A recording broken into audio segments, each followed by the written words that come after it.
Well, guys, it feels like it's real dark in crypto right now. You look outside, there's no street lights to provide any light, there's no sun to provide any warmth. It's just pitch black. But there are some big things happening in Cardano right now. Maybe some of the biggest things since Goguen, the biggest things since we got smart contracts back in September-ish 2021. Maybe it feels so dark in crypto right now because we're about to see the dawn of a new morning.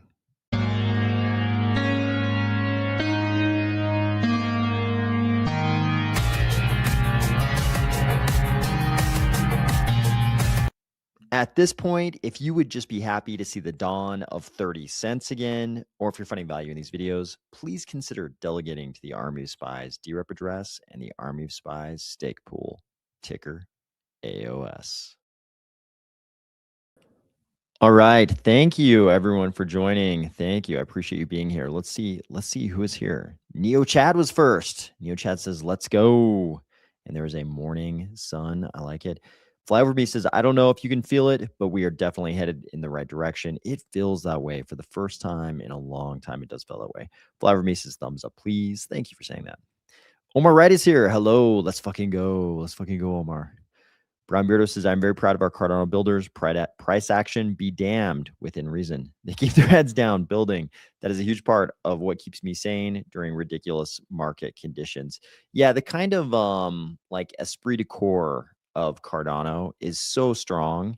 And there's so many people who've been here for so long building shit. Knowing that they're building right now definitely is reassuring. That definitely helps. Brown Beardo says, let's fucking go. Isoro Bargas says, good evening, folks. Lots of great Cardano news today. Yeah, a lot of good news. Finally getting some well-deserved interoperability. Glad to finally put an end to those who continuously complain about the lack thereof. For example, that person couldn't stand his FUD at times. God, I never pay attention to any of the bigger sort of crypto influencers, so I never even know what they're saying really. But a lot of them have talked a lot of shit over the years. That is for sure. Puckyox says, hello all and whoa. That kind of looks like where I live. Yeah. I definitely had a spot when I saw this image, a certain spot popped into my head as well. Hilldog says, let's fucking go. 8 Eclipse says, midnight is shipping. Can we get the astronaut on a ship? Ooh, that's a good question. What would have to happen for the astronaut to be on a ship? That is a very good question. Daniil Wiggins says, a positive title. Yay. And Adrian, for anybody who doesn't know, that is a good reference to Rocky. It looks like he is on the top of the stairs or wherever the hell he was in the show when he yells out, Adrian. Troll Toll says, hello. Afro in the Wind says, the morning after midnight. Troll Toll says, 100% with you on that. Brown Beardo. Raz says, everyone seems to get here pretty quickly nowadays. That's true. Otis Frichov says, yes, a new morning. Let's go, AOS fam. Troll Toll says, prices are such a still at the moment, kind of torn between 8 and night. Ooh, I feel that. Cryptovisor, now that is a throwback. Haven't watched one of his videos in eons, like 2018. Uncle Thanos is here. Good morning. Thanks for joining. Frazek is here. Thanks for joining. Emilio is here. He says, morning, evening all. Thanks for joining, Emilio. Bindocam is here. Bindocam says, blimey. Brownie Beardo says, someone call Elon. He may know how to get a man in a ship. That's probably true. Elon is definitely good at that. He's definitely good at putting ships into orbit, at least. Okay, so we've got quite a bit going on now. I really think this is sort of, you know, we've had these eras we talk about in Cardano, you know, all of the various named eras we've had. So far, maybe one of the most important has been Goguen. We got smart contracts. We had the big Wyoming summit. That was one of the most important, biggest events in Cardano for sure. I think we're approaching an event of similar magnitude. I don't think we've had anything so important as the launch of Midnight since Goguen. Obviously, getting smart contracts, that was a very important big step. But we haven't really done anything that big since Goguen. Like, we've done all the things we needed to do. Like, Voltaire was a really big deal. Did anybody outside of Cardano really care? Not really. It was just like it's really important for Cardano. In actuality, it's really, really important for Cardano. In my opinion, you can't really claim to be decentralized unless you have decentralized governance. However, nobody outside of Cardano cared because they stopped caring about decentralization. Part of the reason they stopped caring about decentralization is that while decentralization to me is a necessary ingredient in crypto, you're not really doing crypto if you're not doing it on a decentralized basis. There were these challenges with decentralization. We've been talking about this for a long time. Especially Charles has been talking about this since he basically revealed to us he was building Midnight. There are these problems with decentralization. Businesses can't go on the blockchain because they have secret shit, basically. They don't want all their suppliers to know how much they're paying the other suppliers. They don't want their customers to know how much each customer is paying them, at least if they're, like a B2B business, maybe. They might be charging different amounts. They might be paying different amounts. They have employees. They're paying the employees different amounts. All of this information is not really susceptible to transparency in the same way that a lot of the stuff on the blockchain needs transparency, right? So the blockchain has been really good for like running a ledger, for being money, but it hasn't been really good for putting businesses on the blockchain because a truly decentralized ledger, at least so far, is really about transparency. Or we could say one of the fundamental attributes is transparency. That's been a hindrance to business adoption of the blockchain. Now Cardano comes along, right? We've had privacy focused chains before, but Cardano comes along and says, okay, obviously, to get those businesses on the chain, we're going to need to add privacy.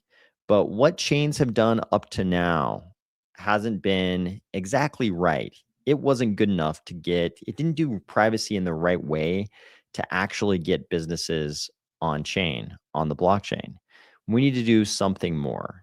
And over the last few days, we really got a much deeper glimpse into what Charles and Midnight and Fami and all the people at Midnight have in mind for Midnight, like what's really going on. Charles has kept it. I mean, he's been talking a lot about Midnight, but we didn't really know about what was going on. We didn't really know what we were getting. We got a much deeper look just this week. Let's see. BitoChem says Triangle, McMode, Hoskinson dropping the fries in the bag. Let's get to it. Let's jump right into that because that is exactly what we're going to talk about. So first up, here's something we talked about on the show last night. A bunch of people were asking me about Midnight City, mentioning Midnight City. I didn't know what the hell they were talking about. People kind of explained it to me, so I understood. But now we know this is what we're talking about here.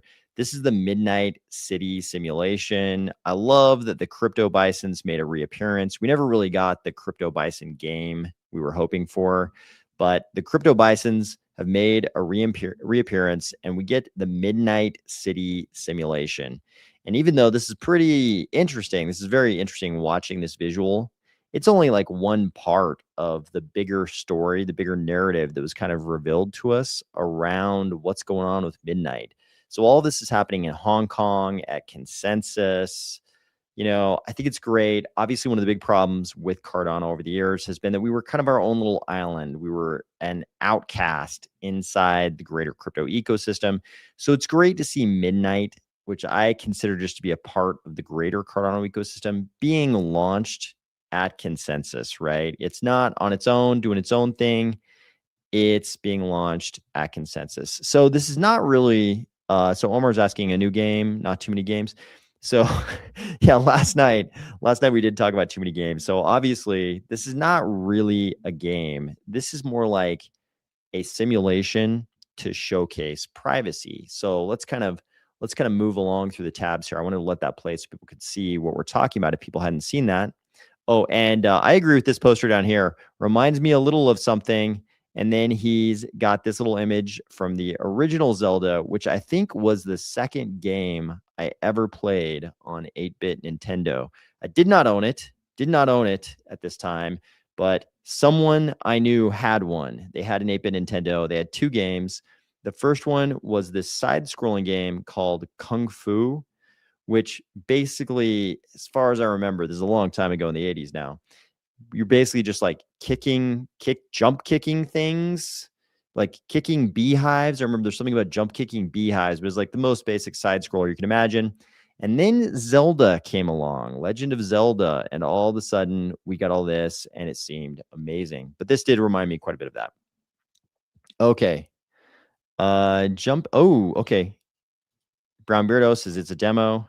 Yep. Benocam says, you remember the Overmind thing? Midnight City is the demonstrator. Okay, good to know. Good to know. I didn't hear you mention that. So thank you, Benocam. Brown Beardo says, a demo you don't play, you observe to showcase Midnight. Yep, that's my impression as well. You can have an entire village of agents at your disposal. Yep. Okay, so let's get to some of the things we've been told about Midnight City. How do you demonstrate how privacy works in everyday society? This is Fahmi Syed of Midnight. We created a mini simulation almost like SimCity. By the end of February, people can start creating their own avatars and participate in the Midnight economy. This is Fahmi Syed, president of the Midnight Foundation. And I believe the date we eventually got on that in the McDonald's presentation we're about to see was February 26th. So by February 26th, according to this clip from Fahmi, people can start creating their own avatars and participate in the Midnight economy. So this is going to be interesting. This is kind of fun.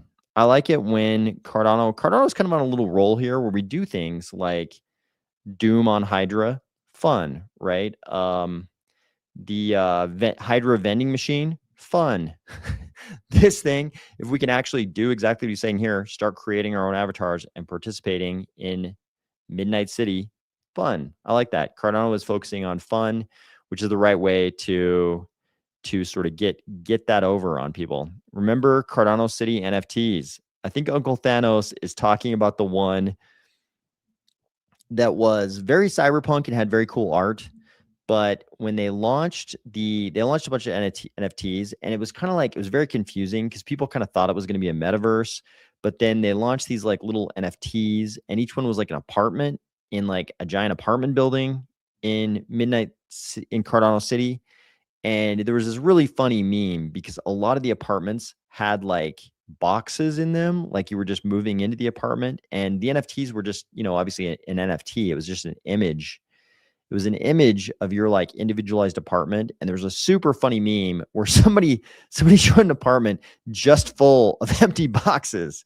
That was their Cardano City NFT. Super hilarious. I can't get over that. That was kind of representative to me of the whole Cardano City thing. The artwork was pretty cool though. The artwork was pretty cool. That is a long time ago, a long time ago in Cardano. But this should be interesting. The fact that people can actually, it sounds like people are going to be able to get in there and interact with this thing. And that should be pretty fun. Let's get into the meat of it, though. Let's try to get into the meat of it. So Charles did a couple of different things. Here you can see him doing like a little podcast with Fahmi and this guy over here. I don't know this guy's name. This is the first time I've seen him. And they talked quite a bit. This is a very sort of relaxed sort of, not even like a fireside chat, but just a very relaxed discussion of what was going on.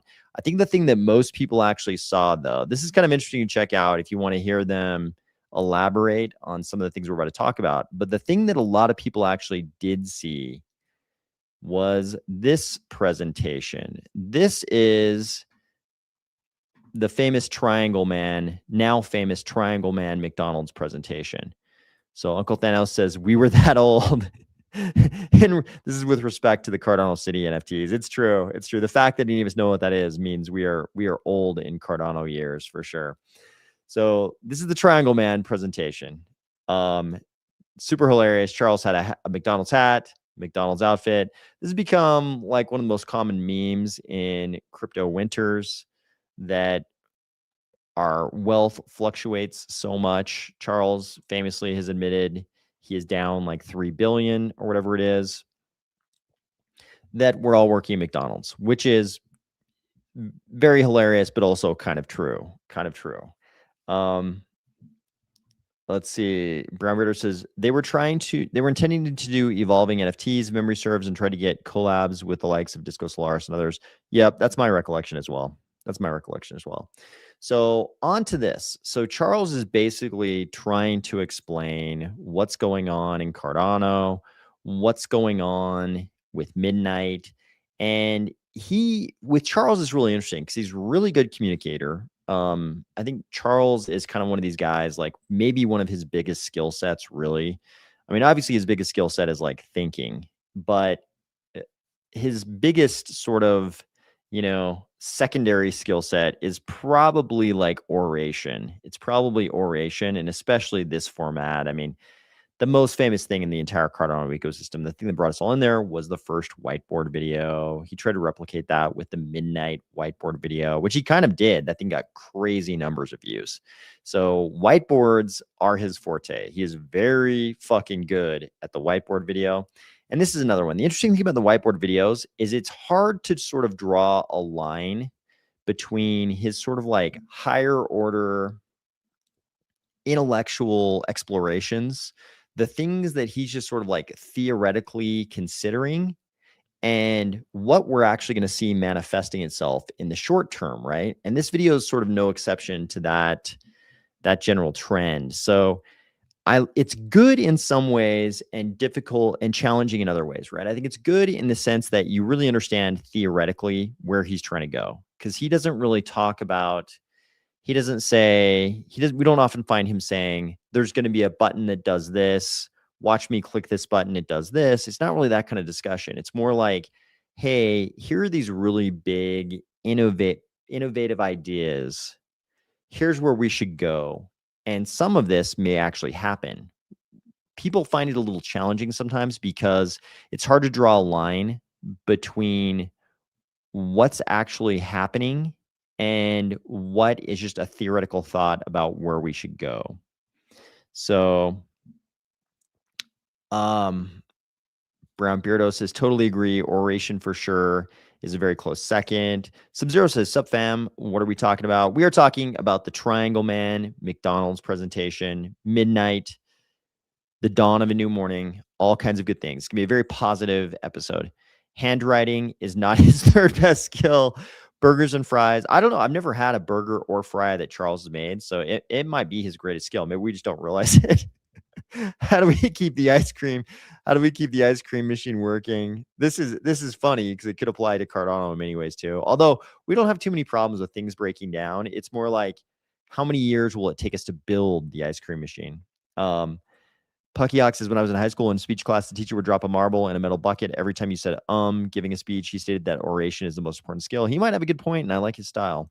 James Syracuse is here. What's up? Rulo is here. Hola. Thank you for joining. So, okay, let's jump into it. So that's kind of all the meta on this, but let's jump into what he's actually presenting here. Like I said, you kind of have to draw your own mental line between what's actually happening and what is just like an intellectual, philosophical, academic, thought experiment. so I think that applies to everything Charles ever says. And I like it. I wouldn't change it at all. I wouldn't change the way he presents things at all. Because I want to know first where we think we're going, philosophically, intellectually, academically. I want to know that first, and then I can kind of deduce, the manifestation part. We're going to find out about that. That's going to become very concrete. But I really, what I want to know is where we're going philosophically. And it's really interesting with Charles because I think a lot of founders, they're able to tell you, like, look at this. We just launched a new button. Look at this. There's some new functionality here. They're really good at doing that, and kind of selling that. And they're really bad at telling you where we're going philosophically, because they actually don't have a game plan. They don't have an overarching game plan. It just kind of like comes together, and all they can really say for sure is, hey, here's this new button. Check it out. So I like that Charles is the reverse of that, but the challenge with that, there's always a cost, right? For every benefit, there's like a cost in everything. And the cost of that is you've got to figure out what's actually going to manifest. So let's talk about this. So what I'm saying is there's going to be a lot of like theoretical stuff here, and we're going to figure out what's actually going to manifest. So obviously this is called the triangle man because there's a triangle. There's a triangle there. So if you're wondering what the hell PET means, PET is privacy enhancing technology. So you can just think of PET as privacy, right? We'll talk about layer 0. We'll talk about USDCX. We'll talk about both those things because we've got news on both of those, including a date for USDCX. So we'll talk about both those. So I don't think we're going to skip over those, but let's talk about this triangle first. So this is basically what he's saying has to happen, not just with privacy, but with crypto, right? He goes through the whole explanation of how the transparency of blockchains was sort of inconsistent with mass adoption by enterprise for the reasons we talked about at the beginning of this video, right? It's like payroll can't be transparent, how much you're paying your vendors, how much your customers are paying, all that stuff can't really be transparent. Businesses have secrets and they like to keep those secrets, right? It's part of doing business. So there's got to be some kind of privacy attached to enterprise use of blockchains. But the kind of privacy we've built out so far, just sort of privacy coins, doesn't really do the trick. What Charles is offering here is that crypto needs to go in the direction of embracing this sort of triumvirate of elements related to privacy. So we've got privacy enhancing technology in the lower left there. And by the way, this is all going to be called a 4th gen cryptocurrency, right? I think we know Midnight is sort of selling itself as a 4th gen cryptocurrency, which I think it really is. So let's talk about, you kind of know what the privacy enhancing technology suite of technologies is. You've got zero knowledge proofs, which we've talked about quite a bit on this channel. Let's talk, I think you know a bit about that. Let's talk about abstraction for a second. So let's go to the comments first. Binochem says we need more bags of powder. That could apply to the ice cream machine and other things. Mr. iWebCode GMS says AOS rules. Thank you. Appreciate that. I think Charles is in this live, as far as I know, as far away from keyboard. I think Charles is in this live away from keyboard. Okay. Is that as far as I know, as fuck away from keyboard? I can't tell. Would you like fries with that? Charles looks like he is a 20-piece McNugget kind of guy. As a boy, I was also a 20-piece McNugget kind of guy. I think the McNuggets have changed since the 80s though, because I remember trying to eat them in probably like the late 90s. I tried to eat one and it was a different experience. I could not get through 20 pieces. Jay Marie is here. Yo. What's up? Binocam says beardling lies. Grok is brown beard Charles. Brown Beardo says, I am Charles, but don't ask me to sign any messages. I lost my PGP keys. There you go. There you go. Okay.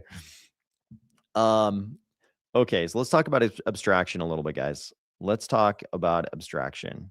So abstraction is necessary because crypto as it currently exists also does not fit with mass adoption. Just like the transparency of blockchains is sort of inconsistent with mass enterprise adoption. We have to face this hard truth that crypto as it currently exists, the crypto that we all know and love, is also not consistent with mainstream adoption. So what do we mean by that? So we've got a couple of problems that Charles discusses in this video. Let's go to the most straightforward one first. So humans who use technology, as much as it pains me to say it, they mainly do it on their phones, right? The human interaction with technology is mainly on the phone. Elon Musk has famously said, we're already cyborgs. It's just that the phone is not directly connected to us, right? It's like we're cyborgs through our thumbs. We just use like the worst possible means of getting data from our brains into our cyborg connection nodes, which are our phones. And that terrible slowest bandwidth means is our thumbs. We use our thumbs to type into our phones. It's like the worst possible means of transferring data we could have adopted, but that's what we did. So we're cyborgs. We just use our thumbs because we're really lame, stupid, inefficient cyborgs. So this is true. We all know this is true, right? Like I think a lot of people in crypto, we do a lot of things on laptops, or other computers because we use hardware devices and we're doing complicated stuff like the stream, whatever. We do a lot of stuff on laptops. But normal person, they're a cyborg and they're not a laptop cyborg. They're a phone cyborg. So Charles is like, we can't make them type private keys into, wallets. Like that's not going to work. These long digits of things, these seed phrases, 16 magic words, 21 magic words, whatever. This is not going to work. Mainstream adoption, this is not the stuff that mainstream adoption is made of. He's like, you've got a phone. What people are used to is using their fingerprint or their face to unlock the phone. That is the private key. I'm putting words in his mouth, but I'm freestyling a little bit, but this is what he's getting at. That is the private key, right? They unlock their phone, and that is the extent of the credentials they are willing to provide, right? That's what they're used to. It works. People do banking that way. They do dating apps that way. They do everything by unlocking their phone. It takes a split second for the phone to recognize their fingerprint of their face, and that's what it is. This is how the cyborgs operate. This is the rule of the day for the cyborgs. They just unlock the phone. Those are the only credentials they're willing to provide. So we need to engage in abstraction here. There needs to be a form of crypto where that also works as, that also works for crypto. We can't ask them to, to deviate from the normal human cyborg style of providing credentials. We need to engage in some abstraction here. The other type of abstraction he talks about is that we can no longer do the thing where crypto, I actually don't like abstraction as the label for these topics. I think we can come up with a better word, but abstraction is what we got. So he says something like ChatGPT, the reason why it worked, the reason why it was adopted so quickly was because it could work for everybody, right? It could work for everybody doing anything. Anybody could use ChatGPT. In crypto, we have this fractured community where there's a million different ecosystems. So as we present this new thing in crypto, this fourth gen, it has to work across all those fractured communities. It has to be simple to use no matter what ecosystem you're on. So he's like, hey, if you're a Bitcoiner, if you're an Ethereum person, if you're a Solana person, if you're a Cardano person, if you're Algorand, Avalanche, no matter where you are, you've got to be able to use this new fourth gen cryptocurrency thing, this new privacy thing, this triangle man thing. You've got to be able to do it. And it's going to be simple to use no matter what ecosystem you're on. If you tell them they have to migrate to another ecosystem, it's not going to happen. Just like ChatGPT couldn't have been the fastest growing thing ever if you had to do anything special to use it.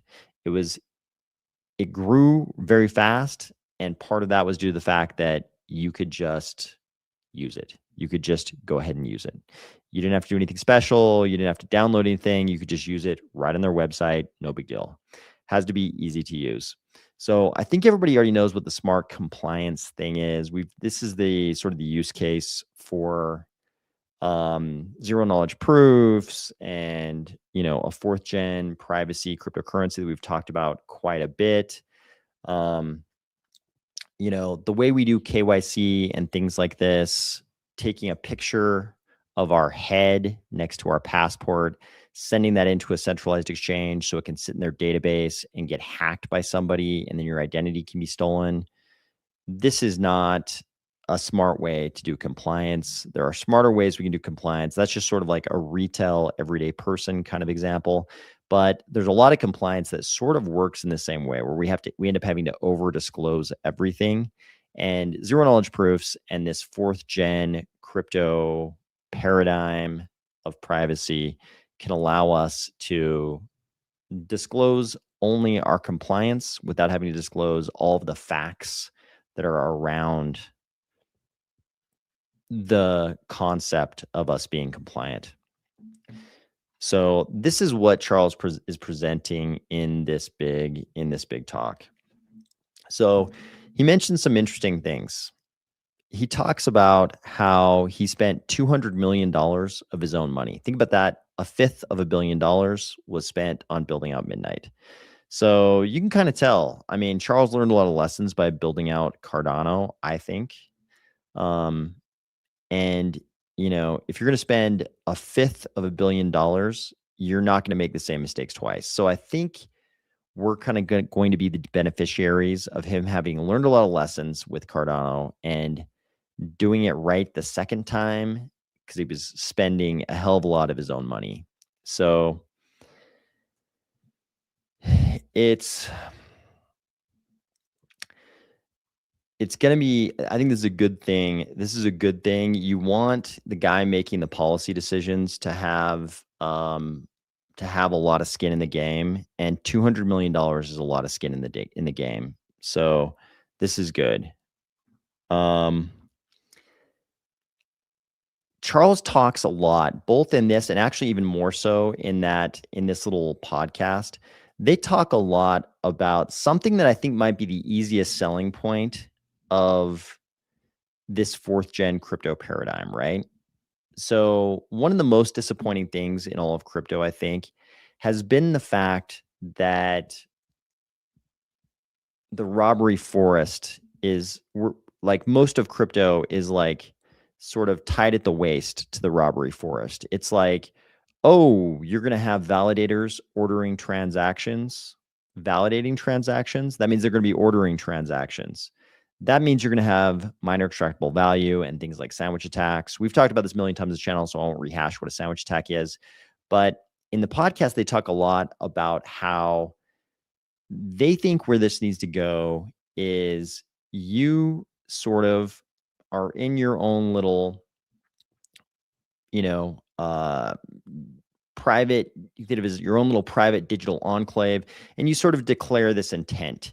You have this intent. You want to acquire blank amount of some asset, and then a solver comes along, takes your intent, and goes and exercises that intent without that transaction sort of being broadcast to the entire blockchain ahead of time. Because currently that's why MEV attacks happen, because the validators, they see you have placed, you were trying to get a transaction validated where you're buying a certain asset. So they're like, okay, great, I'll go buy that asset myself, which will drive the price up for you.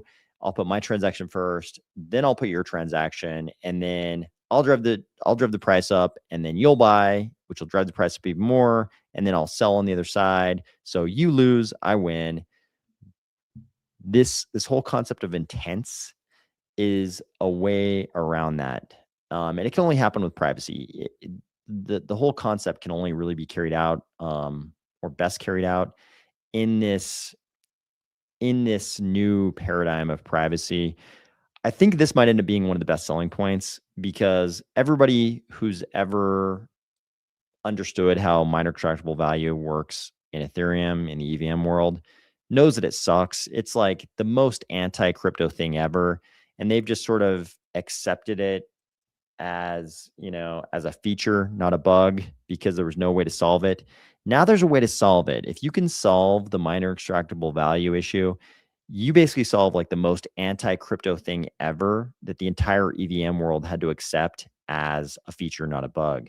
So I think there are actually like much bigger and better things about privacy. But as far as something that the crypto crowd will understand, I think that's something they're going to understand, because they all hate, deep down, as much as they pretend like it's okay, they all hate MEV, and they know it's basically like a fraud on the end user, but they just sort of accept it because there's no way to solve it. I think this is a great way to make the crypto crowd understand this. I don't think that's the biggest area of growth for this fourth gen crypto paradigm, though. I think it's really going to be getting normal mainstream people in and getting enterprise in. I think that's the real feature here, getting them in. But the crypto crowd will understand it when you explain that we can kill MEV. So I think that's pretty big. But again, we're talking, you have to draw the line here and ask yourself what's theoretical and what's actually going to manifest itself in the short term. That's the difference. Okay, let's see. People are talking about another label for abstraction. Brown Ritter says abstraction is a computer science term. The Thor's website was useless to find a replacement. It's a hard word to simplify. Yep. Binochem says I'd want to call it masking. Okay. So we learned a few other things. We've got some dates. So we're going to get the federated mainnet version of Midnight by the end of March. By the end of March, we're going to have a federated mainnet. What does that mean? Just like with Cardano, when Cardano first launched, it was not the stake pool operators validating the transactions. It was a federated mainnet where a few parties were running all the validators. It's going to be the same thing. At the end of March, we're going to get a mainnet that runs, so like dApps can actually run. And we're going to have certain validators, among whom we kind of knew already that Google was going to be one of them. Now we also know it's going to be Telegram, Google and Telegram. Telegram was kind of an interesting choice. You can take, when you think about Telegram, some people, it's going to be a little bit, people are going to have different opinions. You could take the, what's his name? Moxie Marlinspike. Is that the guy's name from Signal? He has a lot of complaints about Telegram. Obviously, he's the Signal guy, so he's gonna have some shit to talk about Telegram. And he does make a good point. A lot of people think that Telegram is encrypted, and he makes some very good points about what you're actually getting when you use Telegram. And it's not the same thing as Signal. It's definitely not the same thing as Signal. It's not the same thing as an encrypted platform. Oddly, even though crypto is all about cryptography, right? Crypto is all about us being very cryptographic. Telegram is used very widely in crypto, even though it's not really an encrypted platform. So anyways, the important thing though, no matter how you feel about what Telegram actually is, Telegram has a huge number of users. This is we can just call it a social media platform. It's really a messaging platform. According to Moxie Marlinspike, or however you say his name, it's not an encrypted platform, but it is. We can just think of it as a large platform with a lot of users. Obviously, Google, another large platform with a lot of users. These are exactly the kinds of entities you want to be among the federation running the mainnet. And Charles says there's more on the way. We just don't know the names of them yet. So those are two pretty big names, though. As far as the size, the number of users, these are pretty big names among the federation that will be doing the validation on the federated mainnet. So that'll come end of March. When will the SPOs actually be running the mainnet? Sometime later this year. We've quoted sort of what Charles said at the big Midnight Summit. We knew that the federated mainnet was going to go live in Q1. This is in keeping with that. He's giving a date of end of March for this federated mainnet. So that's in keeping with what he told us about Kukolu, Q1 2026. At that same time, this was on the 17th of November or thereabouts. He also told us that Mohalu, when the SPOs would start running shit, that was going to be Q2. So, just based on the fact that we're getting Kukolu at the end of Q1, I'm guessing maybe Mohalu, maybe the end of Q2, maybe later. We don't really know, but it's going to be at some point later this year. So you don't have to worry about the SPOs validating stuff until sometime later this year. There is going to be an incentivized testnet first, but we don't have like an exact date on that yet. So let's see. Fly Over Me says love dates. Yep. Cardano didn't have smart contracts, even a viable DSL or any dApps. Yep, I remember. We didn't have a damn thing. We just had tokens. We just had coins. That was it. Good point. Yeah, it's a very different federated mainnet than the one that Cardano had. That's a very good point. Different things were capable. Obviously, we didn't have smart contracts until Goguen, which was much, much later. The night timeline is like Cardano's timeline on steroids. Yep, I agree with that. At Cardano, thank you for joining. Hey, Dolphy Wolf, good morning. Thank you for joining. Thanks for joining, guys. So this is quite a bit. So let's move on a little bit and get to some of these other little pieces of news. So USDCX. So Charles talked about Layer 0 and USDCX. He says USDCX is set to go live on Cardano by the end of February. Another date for us. So we're going to get both Midnight City and USDCX on Cardano. Well, USDCX on Cardano, Midnight City doing its midnight thing by the end of February. This is great. Developers say users will be able to move funds seamlessly from any wallet to Coinbase or Binance and back. Charles actually said that too in this talk. He said, we'll be able to move funds from Cardano wallets to Coinbase and back, instant convertibility to USDC. This is great to hear because it wasn't exactly clear right up front, how many steps is this going to be? If I want to buy something on Coinbase and send it to my damn Cardano wallet, how many steps am I taking here? How much worse than USDC is this going to suck? They're indicating to us right now that it's going to be pretty seamless and good. So we'll see what it looks like when it actually gets here, but that's just going to be in a couple of weeks. So we're going to find out pretty soon exactly what this looks like, which is going to be great. Isaro Vargas is back. We talked about a few things for sure. Charles spilled his tea from pure excitement. He sure did. Will there be delays launching midnight? I mean, if you ask me if there are going to be delays in something, my first question will be, does it involve software development? Because if it involves software development, I think we can all assume there will be delays. So midnight, I mean, so far, midnight's pretty quick though. So who knows? But normally, if you asked me about anything involving software development having delays, my answer would be yes. Dr. Doak, thanks for joining. A lot of good news. Go back and check out the first part of this video and you'll get a lot of good news. There's a lot of good news today.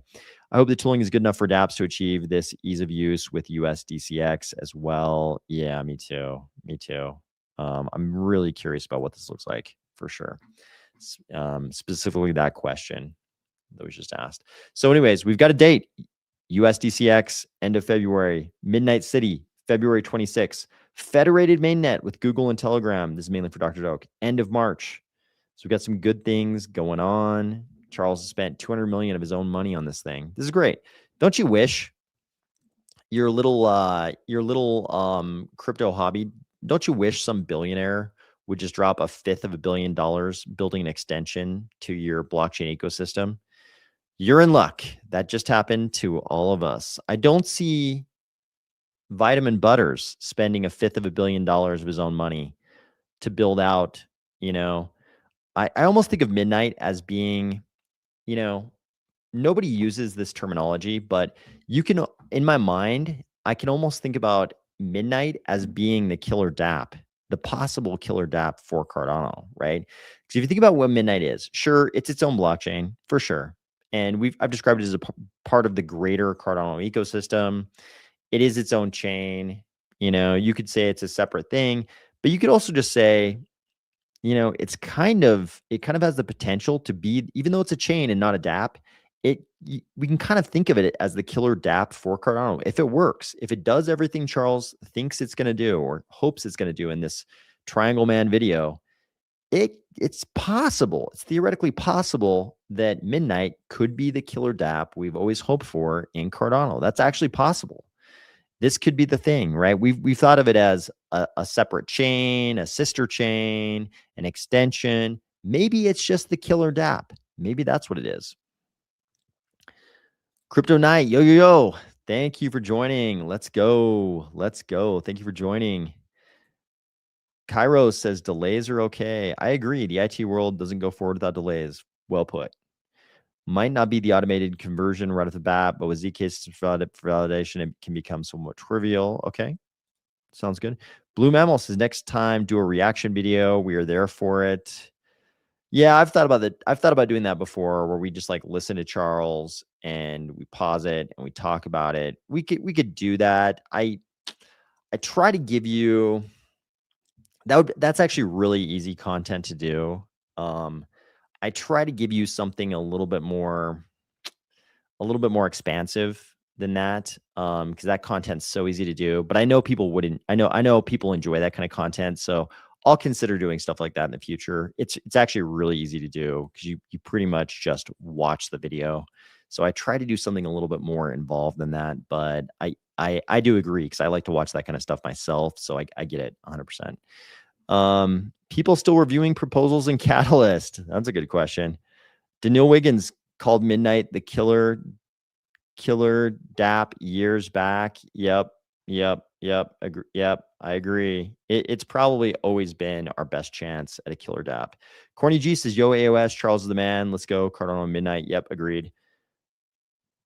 Vitalik is completely different. Like many of the other core ETH devs, they don't even want to stake in their own system. Yeah, that's a good point. I mean, Vitalik is so far in the other direction. They're not even fucking staking their Ether.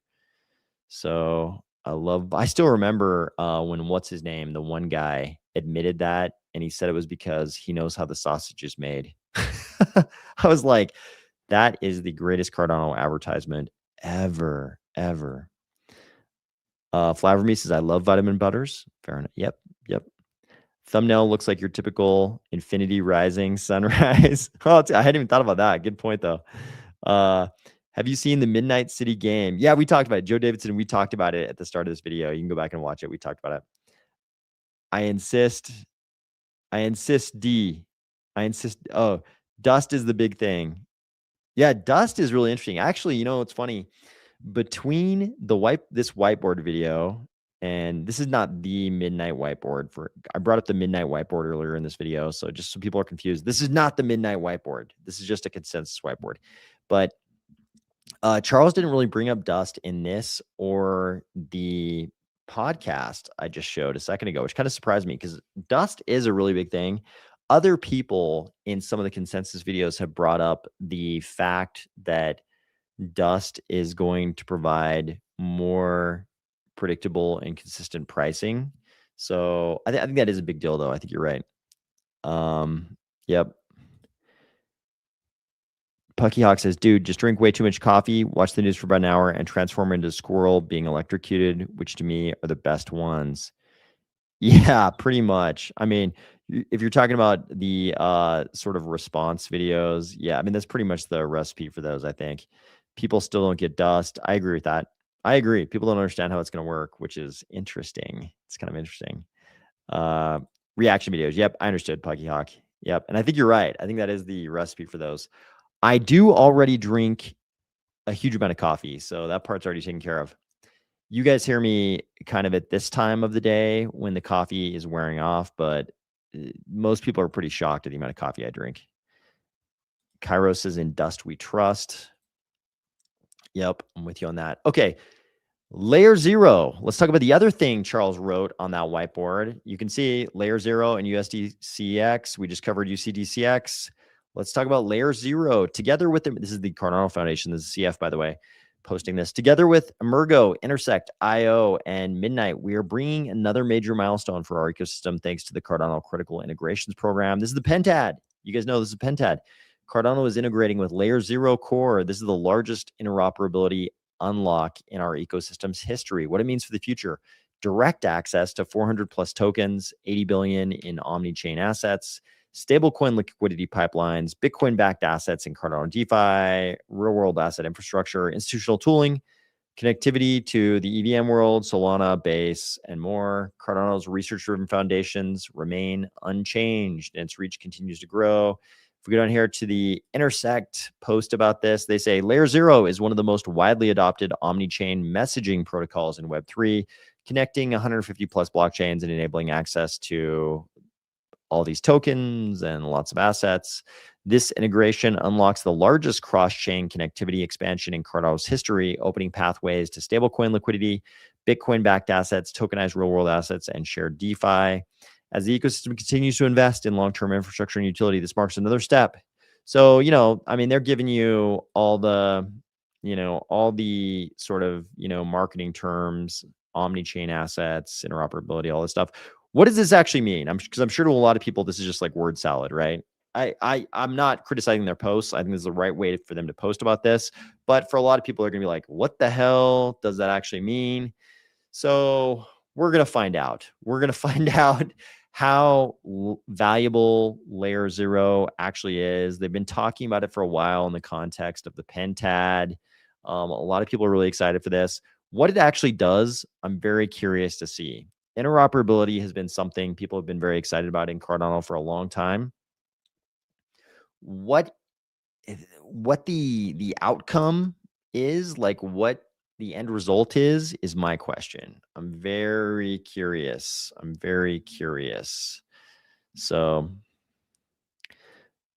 Jim MT5UC says, Bullocks, I made it live and it's not even because I'm still up from a hard night on the whiskey. I'm also depressed. I would also wish a hard night on the whiskey for you in the for the previous night. So you'll have to tell us why you actually are up. Blue Mammal says dust is energy. Night is the generator. Yep, night will produce the dust. I've been writing AI prompts to produce videos, so I am accidentally in over-explain mode. Laugh out loud. Oh, you're like prompting us. I see. that explains the electrified squirrel thing. So we've got USDC and layer 0 coming. So here's an interesting post from Weiss. I think our entire ecosystem goes back and forth on Weiss. It seems like 1 month Weiss is our friend and they write something really glowing about Cardano, and then they're just like talking shit. They're talking mad shit about us the next month. So they go for many months at a time though, where they write very glowing things about Cardano. This is another one where we're on their good side. This time it's night and we're on their good side. Brown Beardo is talking about layer 0. If it means atomic swaps, that would be fantastic. Too optimistic. Want to learn more. This is where I am too. I want to see, I get that it's interoperability and interchain chain messaging. I want to see what this actually means on the ground for us. Like, what is this actually going to look like for us normal retail users? Okay, Wise Crypto says, we do believe Night has more potential. Its dual token architecture results in extraordinarily predictable and stable operating costs for both users and developers. That's a major benefit. Absolutely. Extraordinarily predictable and stable operating costs. That has dApps and enterprise written all over it, right? Because that is what they want. They do not want, just like our developers have found out lately, it's like you might have gotten several million ADA, but a couple months ago, but in a couple months that ADA might be worth 27 cents, right? That also makes it very hard for enterprise to predict costs. Same thing for dApps, right? If you don't know how much the transactions are going to cost, it's very difficult to calculate your cost of goods sold, right? If you've ever spent time around a corporate finance department, you're instantly thinking about unit economics and all those kinds of things and COGS, right? So very hard in crypto. Thank you to It's All a Play for sending this to me, and thanks to everybody. I apologize if you ever send me something and I forget to point out that you're the one that sent it to me. I apologize. I know I do that sometimes, but thank you to everybody whoever sends anything to me. I appreciate it very much. It's very helpful. So somebody asked me the other day if the astronaut in the thumbnails is just Joy's testimony. So I thought I'd include this picture. This is a great one of Joy's testimony. There we have the man in the flesh and the man in the spacesuit. He says the organizers of Consensus wanted a pic of Charles taking a selfie with the astronaut, so I let him use my phone. This is great. The fact that we have Joyous testimony running around our conferences in the spacesuit is fantastic. And there's an actual astronaut moon metaverse tied to this persona. I think it's fantastic. Here's some interesting news. So people can feel, certain kinds of ways about this. I think anytime you got somebody who's really rich in crypto, it's like half the people are going to hate that guy for various reasons, and half of them are going to be like, good for him. So I'm kind of like more on the good for him tip, as long as he does right by us. But he's definitely a rich man. So here we have a little report. Brian Armstrong sold over 1.5 million Coinbase shares for about $500 million, for 550 million. between April and this month, according to Van Eck, right? People freak out about this because it like immediately, if you're in crypto, it makes you think about rug pulls, but he's a founder of a publicly traded company. The reason they do it, is so they can monetize their shareholdings in the company. So this shouldn't be a surprise. This is what happens when a company IPOs. Eventually, the founders are going to sell shares. Here we have Brian Armstrong selling some shares. I'm curious what he's going to do with his $500 million, right? This is not his only $500 million. This is not the first time he sold. A lot of people down below here are freaking out like, oh, does this mean he knows things are going to hell? And everybody pointed out he has a long track record of selling. This is not the first time he's ever sold shares. So it's not really indicative of anything. It's just interesting whenever you see somebody who, is kind of a part of our larger ecosystem, some guy we've seen go from, Coinbase, what it was back in the day, to being able to sell, $500 million worth of shares. I'm kind of like, I see this and I'm like, good for him. So speaking of Brian Armstrong, he says he's got a little report for you on Clarity Act. Obviously, this is something that Coinbase is very focused on. He says, I'm confident we can achieve a market structure win-win that advances the president's crypto agenda while addressing the concerns of the banks. So he's saying he thinks they can reach compromise, which is promising. I'm glad he's optimistic. If he wasn't optimistic, I would be even less optimistic than I already am. He says, our focus throughout will be to advocate for what's best for crypto users. That makes me feel good. Thank you for saying that, Brian. I hope it's true. Please let that be fucking true. We're all in. We were the first ones fighting for market structure before it was popular. And we're staying at the table. Genius passed 6 months ago and is now being relitigated. This is certainly true. That deeply impacts our customers. Coinbase attended both recent White House meetings and the crypto industry. I mean, he says that deeply impacts our customers. You know what else it fucking impacts? The valuation of Coinbase, right? His $550 million worth, is maybe a lot more than that if it was already clear that they can fucking offer yield on passive holdings of stablecoins. So Coinbase attended both recent White House meetings and the crypto industry is aligned. We're making good progress towards reaching a win-win between the White House, banks, and crypto. And we'll keep advocating for what's best for crypto users, especially core consumer benefits like rewards. So what's going on here, obviously, is he's walking back. He got a little backlash, right? We've covered on this channel how Scott Besson is like talking shit to him. It's like a veiled shit talking to Brian Armstrong. Other people in the White House are talking shit to Coinbase. They were especially, it seems like they found it especially inflammatory when Coinbase was saying things that basically amounted to, we'd rather have no bill than a bad bill, right? I think the White House was especially insulted over that. And he's obviously walking it back. This is meant to be conciliatory language. This is what you want to see. It's a little bit late. He probably should have said this instead of, we'd rather have no bill than a bad bill. That really set them off. That kind of triggered those guys. So he probably wishes he would have said this instead of that. But, it's February 12th and he's kind of walking it back. He's like, hey, we're all in it to make a compromise. This is good. Whether or not TradFi has any compromises on their radar, that's another fucking question. I'm not sure those guys want to compromise, but it's a good sign that Brian Armstrong's in it. I think he realizes that he's going to get vilified. Coinbase is going to get vilified if we don't get the goddamn Clarity Act before midterms and, the House and the Senate flip. You can make whatever predictions you want about what control is going to flip in the two chambers of Congress, but I think we all realize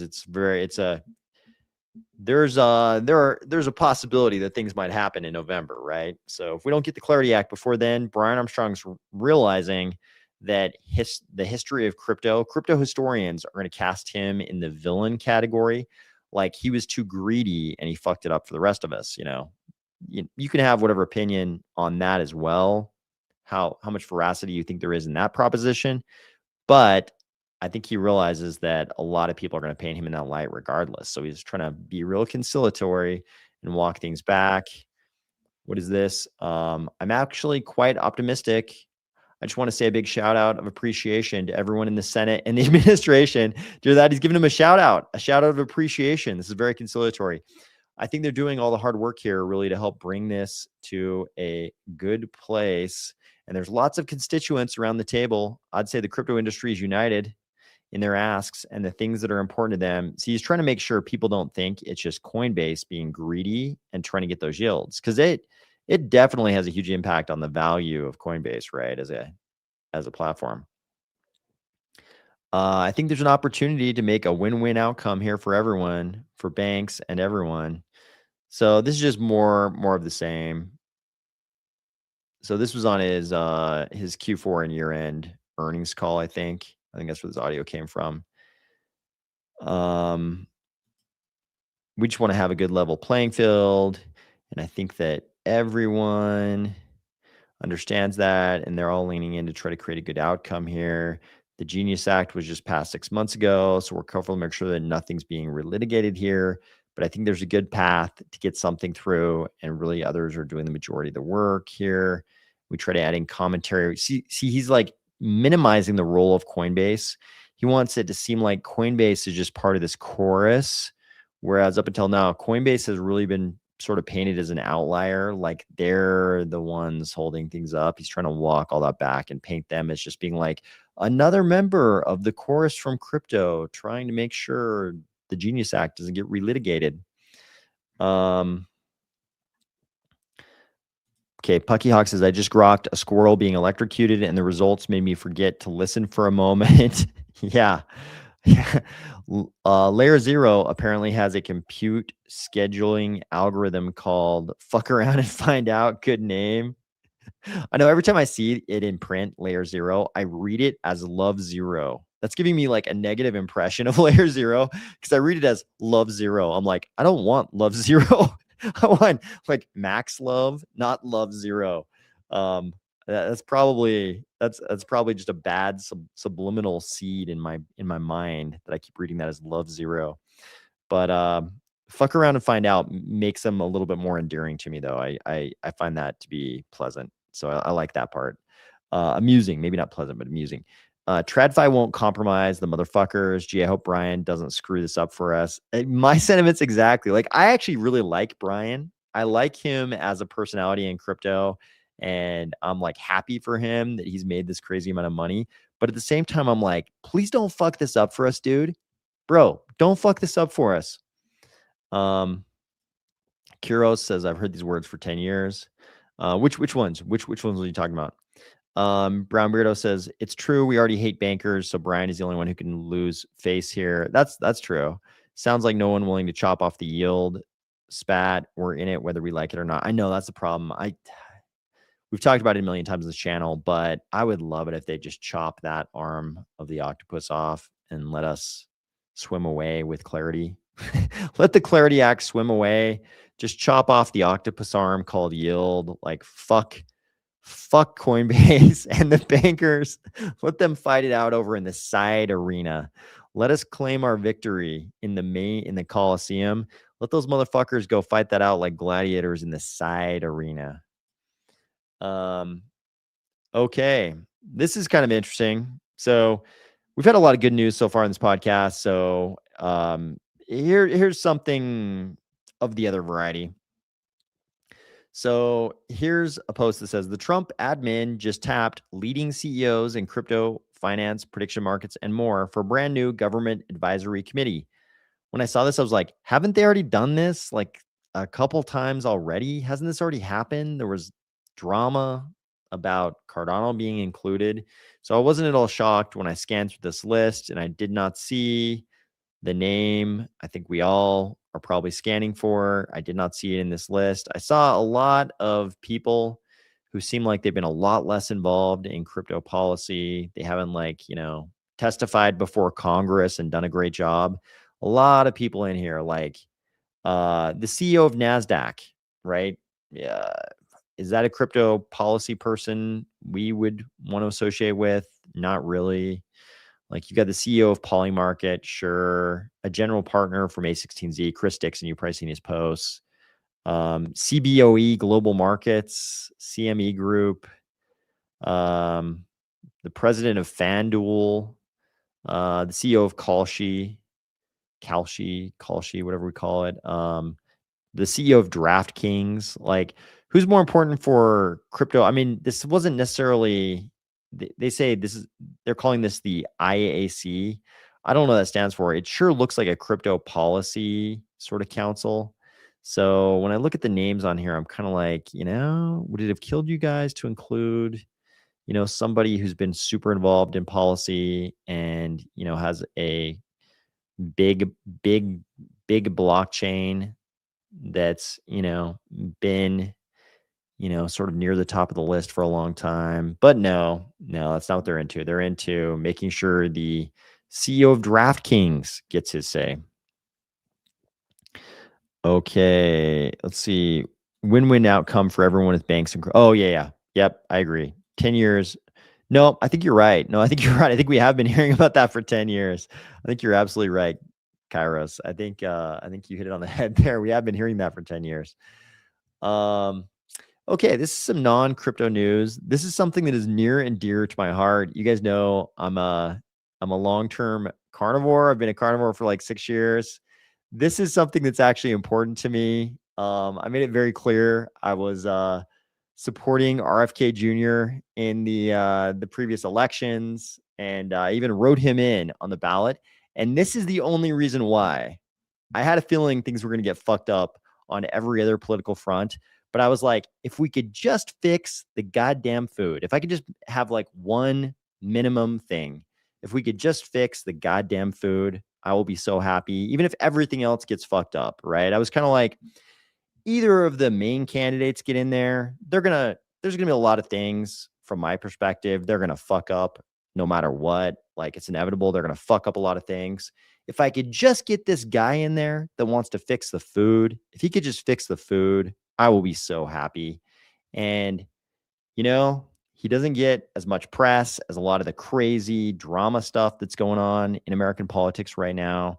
But every once in a while, we see him pop up and he like inverts the food pyramid and is like, hey, maybe we shouldn't eat processed food. And then we see stuff like this.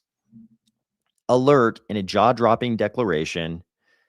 Health and Human Services Secretary Robert F. Kennedy Jr. unveiled that he's going to release dietary guidelines that will ban ultra-processed foods, ease restrictions on saturated fats, and fundamentally transform what soldiers and school children eat. This is, if I could just have, I knew I wasn't going to be able to get almost any of the things I would have wanted on an international relations front or an American domestic politics front. But I was like, if this guy could just get in there and fix the goddamn food, at least one thing will have gone right. If he can ban the ultra processed foods, look, they're delicious. I know ultra processed foods are engineered by scientists. We have this whole industry of food scientists who literally study the taste buds in your mouth and on your tongue, and they can engineer with scientific precision delicious things that also happen to be very cheap to produce and ridiculously bad for you, right?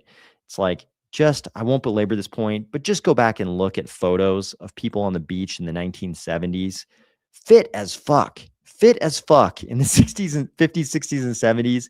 And then the scientists got in there. I love science and I love scientists, but God damn it, they should have stayed away from the food because it is the level of fitness in the US with ultra processed foods is very bad compared to what we had before the ultra processed foods. So I am very, very happy to see stuff like this. How effective will he be at keeping these changes, like executing on these changes? How effectively, what ripple effects will this actually have in the food supply? How long will it last? Will another administration come in and just reverse all this shit because they're lobbied super hard by, big food companies? Sure, all that could happen, but God damn it, if we could just get this, I'll be so happy, right? It hurts me on the inside when I see people I know and I know they are being punished because they're eating, their health is being punished because they're eating the ultra processed foods that I know are so bad for them. And the entire corpus of information available to them about food tells them that that's okay. And it's so obvious to me that the ultra processed foods, and we don't need to get into the subcomponents and which subcomponents of the ultra processed foods are actually causing the problem, but it's very obvious the ultra processed foods are a negative change for the health of everybody in this goddamn country. So I'm super happy to see this.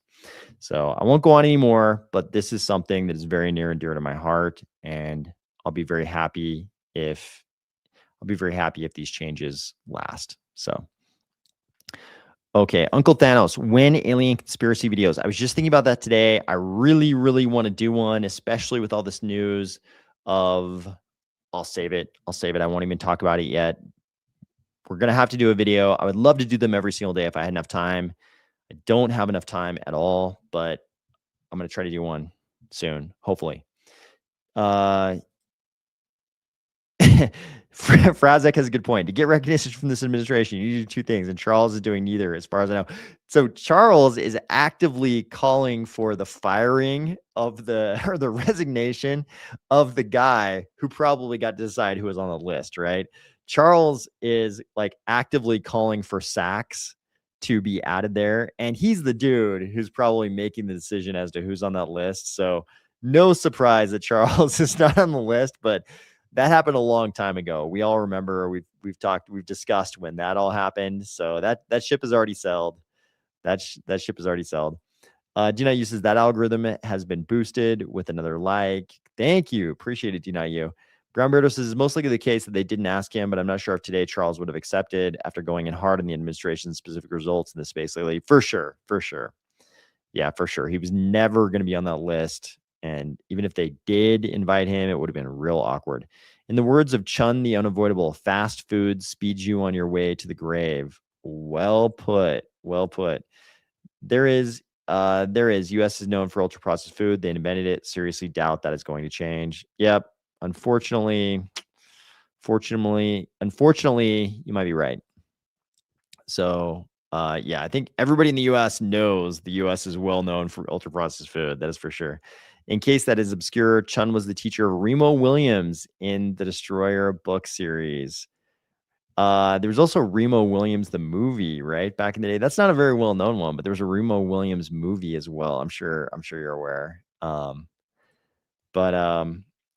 Yeah, so I hope the food thing sticks. I don't know though. It's a lot of lobbying dollars. The big food companies have a lot of lobbying dollars. So even getting welfare recipients off junk food has proved to be this huge shift that's been resisted so hard.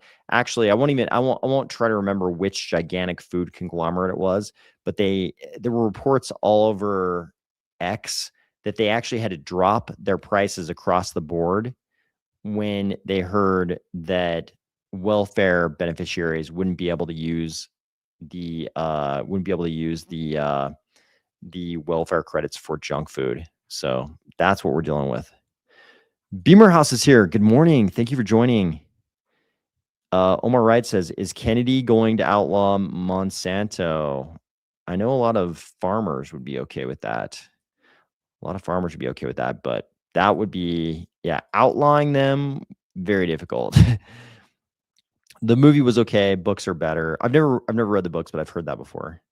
Yeah, ultra processed foods like matter cannot be destroyed. They'll just adjust minimally to the new rules. Very true. Books are always better. Also true. Okay. On the IR front, we'll do a quick IR check-in. There's not a lot here, but we can follow up with some of the things we've talked about already. Charlie Kirk, rest in peace, Charlie Kirk says good. Yeah, that's what I'm saying. Like, let's fix the fucking food. It is obviously a problem.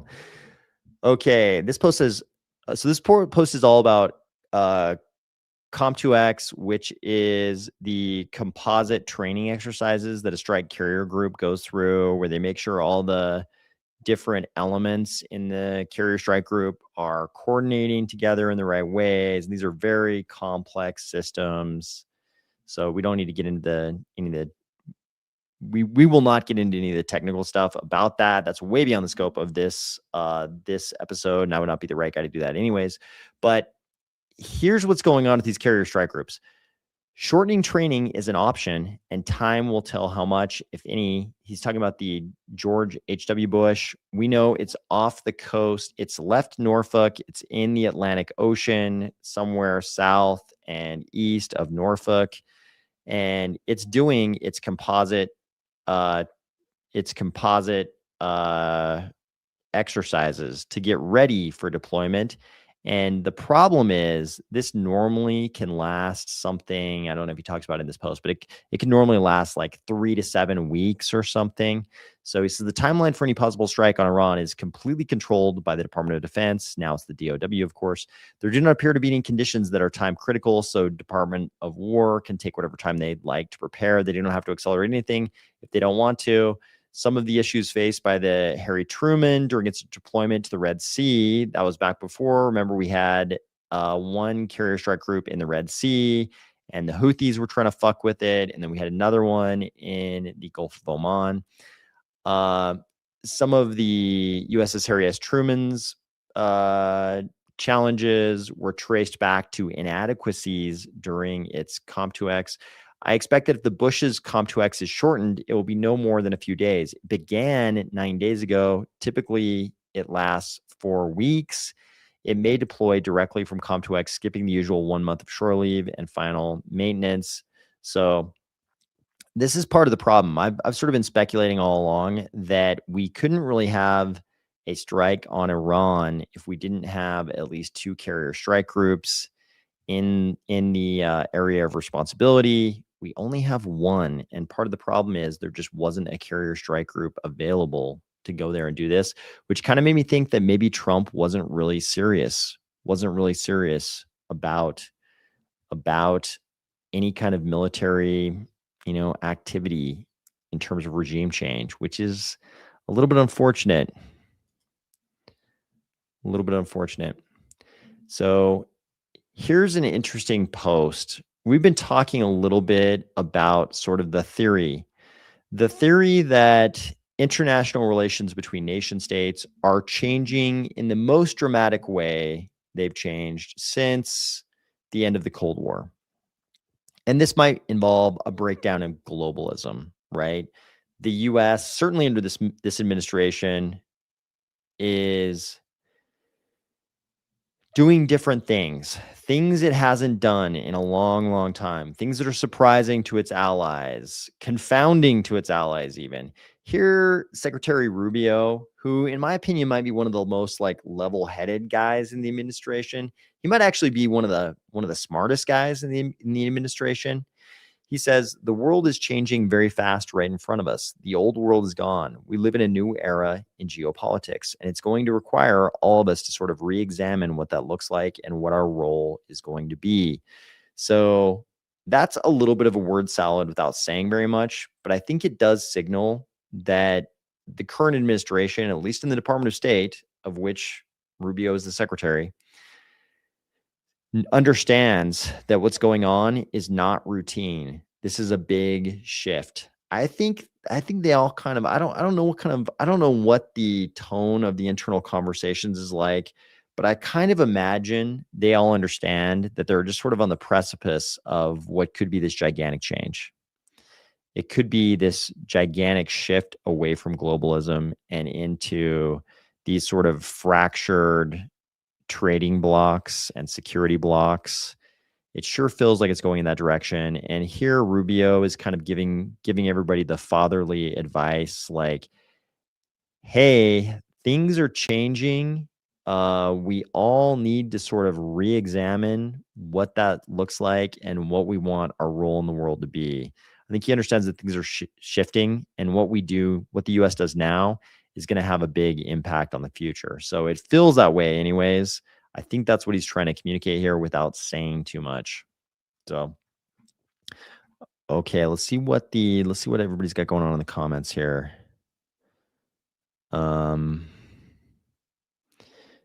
rest in peace. Charlie Kirk says, good morning, good evening, fellow underdog believers. It's good label for us, I think. Monsanto is Dow Chemical. They made Agent Orange. I know. I definitely have known people who were exposed to Agent Orange, not in its military application, but in other applications. Brown Beardo says audiobooks are the best. Pucky Hawk says I have Audible, love it.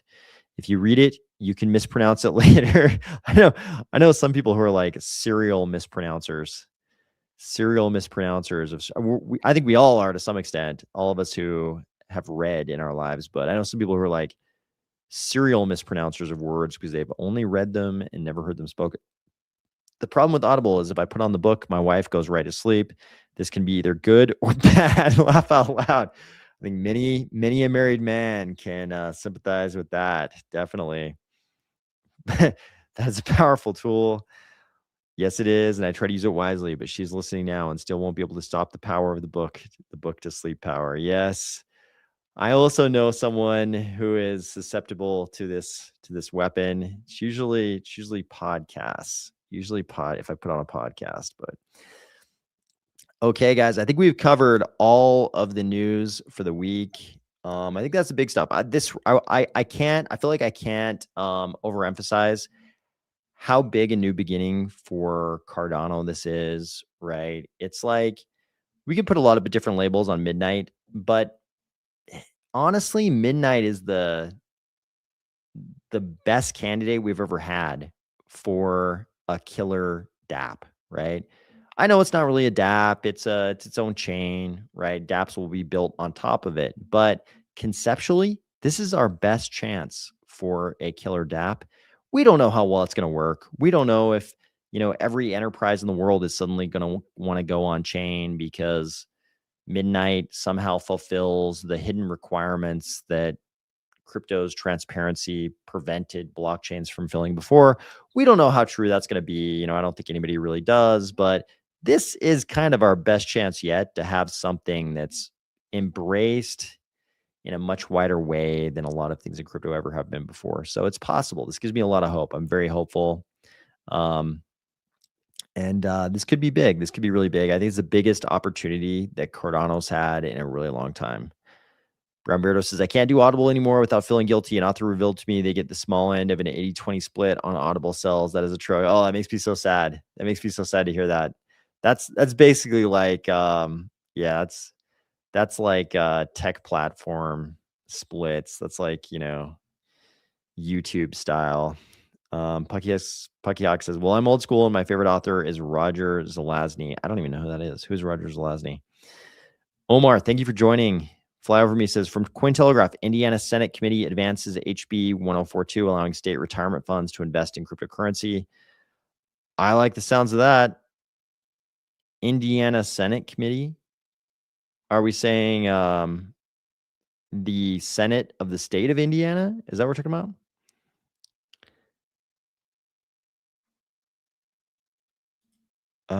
Let's see. Omar says, I picked up more with an accent over the E, pronounced like Moray.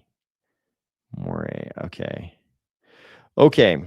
Anyways, I think we've kind of covered all of the news for a week. I think Midnight launching is a really big deal for Cardano. I hope everybody's looking forward to that as much as I am. And I hope everybody had a great week. I know these are dark times in crypto, so I hope people are thinking of this as, a temporary thing, just like I am. I definitely think of this as just being another one of those temporary dark times in crypto, right?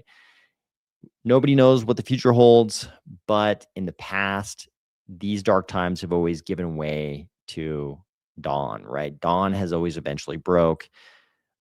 I don't have any reason to believe that this time will be any different. So hopefully nobody is embracing the darkness too much at these times in crypto. I hope everybody had a great week. I hope you're looking forward to a great weekend, and I'll talk to you soon.